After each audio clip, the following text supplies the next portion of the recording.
go na tayo. So, ganun lang kadali i-set up yung head unit natin, yung monitor natin, connected dito sa Android mobile phone natin.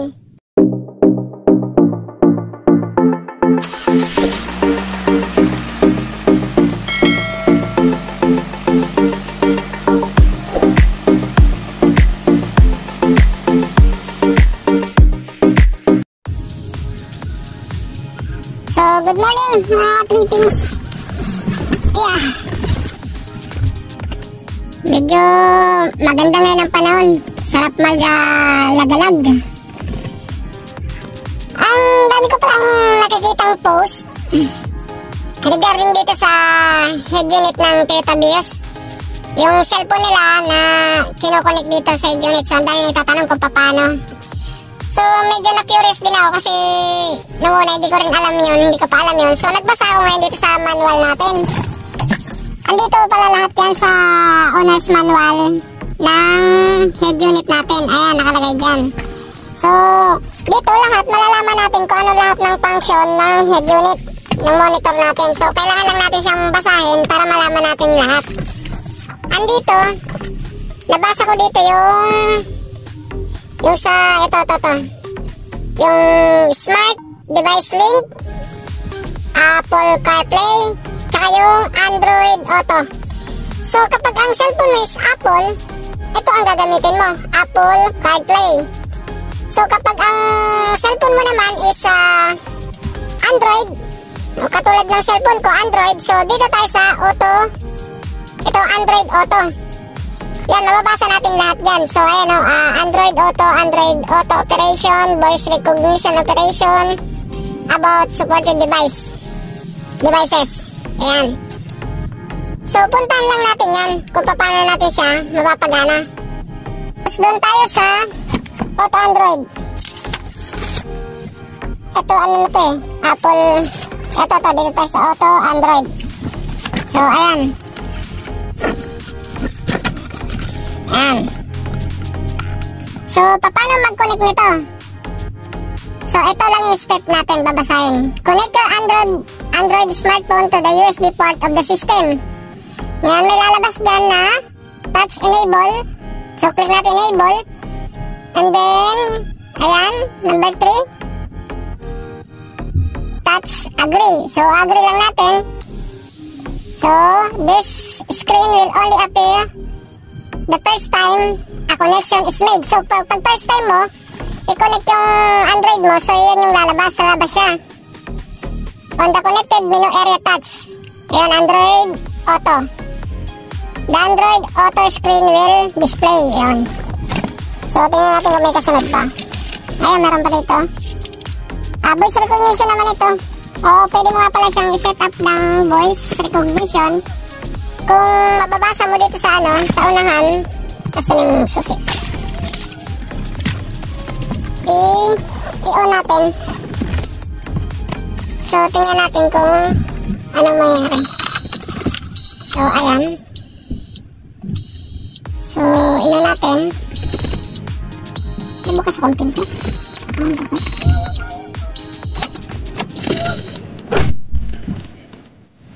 So, ayan.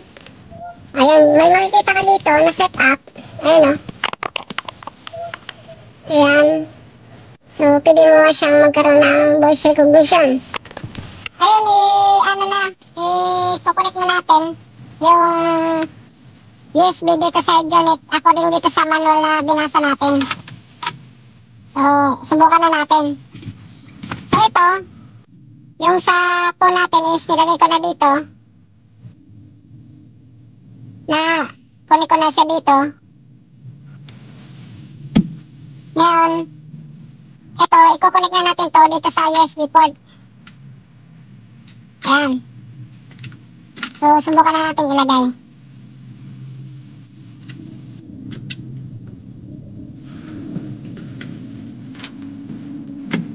Ayan, connect na.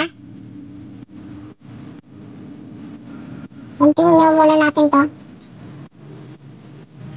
Ayun.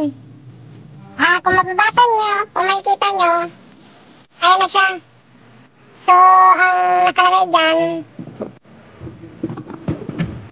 Kita niyo ba? Ayan. Kung makikita nyo, nakalagay dyan is enable Android Auto. Enabling this feature will launch Android Auto when your phone connected to USB. Yan. So, enable lang natin siya. I-select lang natin. Enable. Kita niyo ba? Medyo, yan. Zoom pa natin. Ayan. So, enable lang. Yun. Tapos, meron dyan lalabas na, note. So, agree ko lang siya. Basahin nyo na lang. Basahin nyo na lang. Tapos, click nyo lang yung agree. Agree. Ayun. Tapos dito, may lalabas siyang ganito. Continue. Set up on your car screen. So, ito na. So, may lalabas na ganyan dito. Tapos, may lalabas din doon. So, ano lang ito. Ang nakalagay dito is welcome to Android Auto. Permission, required and permission. Access ng card data, calendar, call logs, etc. So, okay lang natin. Okay. Then, meron pagkasunod dyan. Android Auto will turn on Bluetooth and pair your phone. It will also synchronize your contact with this car unless you have ano to? Update out? Opted out? Yan, tapos ano lang natin. Continue lang. Yun. So, nagkaroon na tayo ng may Google Map na. Ayan mayroon na tayong pag pinindot natin yung mic. Lalabas dito yung stop here to try saying hey Google, read my messages. Ayan. So, parang gano'n lang. So, i-try natin. Sorry, I don't understand. Diba? Ulit.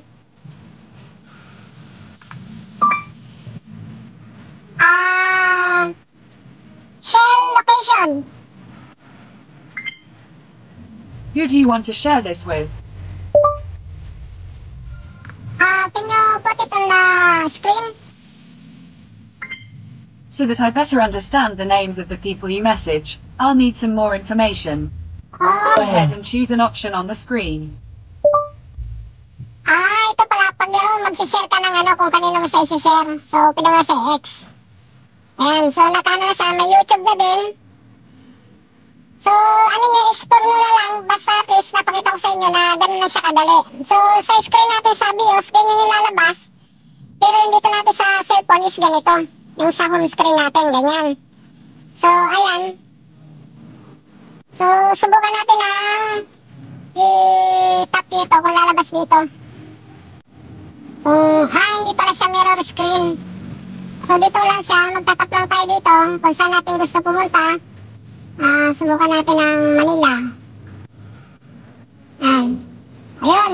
So, pag may keyboard pala dyan, may search ka. So, lalabas siya din dito sa telepono. Kung ano yung mo. So, pwede ka mag-type sa telepono na isa-search mo na lugar. Para sa Google Map. Pwede ka rin mag-search dito sa screen. Pwede ka rin dito mag-type. So, either type natin sa dalawa. So, try natin dito. Ayan. Nag-search ako. Manila. Ayan. So, ayun. Nagbigay na siya kagad ng way. So, meron na kagad direction. So, i-click natin. Subukan natin click Manila. Ba't ganun? Hindi siya mag-ano. Ayun, sa baba. I-click pala sa baba. Yung parang triangle. Yung parang arrow. Yun. So, ayun na siya. Yun na. Ready na siya. So, pwede na natin siyang gamitin. So, on the go na tayo. So, ganun lang kadali. I-set up yung head unit natin, yung monitor natin, connected dito sa Android mobile phone natin. So, yun lang naman. So, basahin yung manual nyo para malaman natin kung ano yung mga features pala. Kasi nung una, hindi ko rin to alam. Kasi hindi ko nga rin binabasa yung mga manual. Ang dami ko nakikita nagpo-post regarding dito. Nagtatanong kung paano. So, na-curious din ako. So, ang ginawa ko, kinuha ko nga itong manual ko. Ito yung manual natin sa head unit. Then, binasa ko lahat na nandito pala siya. Yung sa SmartLink naman, binasa ko siya. Para ano na sana yun parang wireless connected niya. Hindi na natin ito kailangan. Kaso, nung tinignan ko doon sa mga unit na available siya, wala doon yung Toyota Vios natin. Wala doon. So, ang ano na lang natin, ito na lang yung pwede kong magawa. Pero, tutry ko pa rin na-explore para sana ang gusto ko rin na ito, hindi na nakakonect sana itong ano natin, wire natin na phone para dito. Basta meron siyang ano, may data yung phone natin, gagana siya. So, ayun yung ano natin ngayon na laman na natin kung paano siya i-set up. So, like na lang sa video kung nagustuhan nyo. Subscribe na rin para sa mga susunod pa na update, mga features na sasakyan natin. Then, follow nyo na rin ako sa Facebook. Nandiyan naman yung link sa baba. So, okay. So, magandang araw. Safe drive. Have a safe trip. Enjoy life.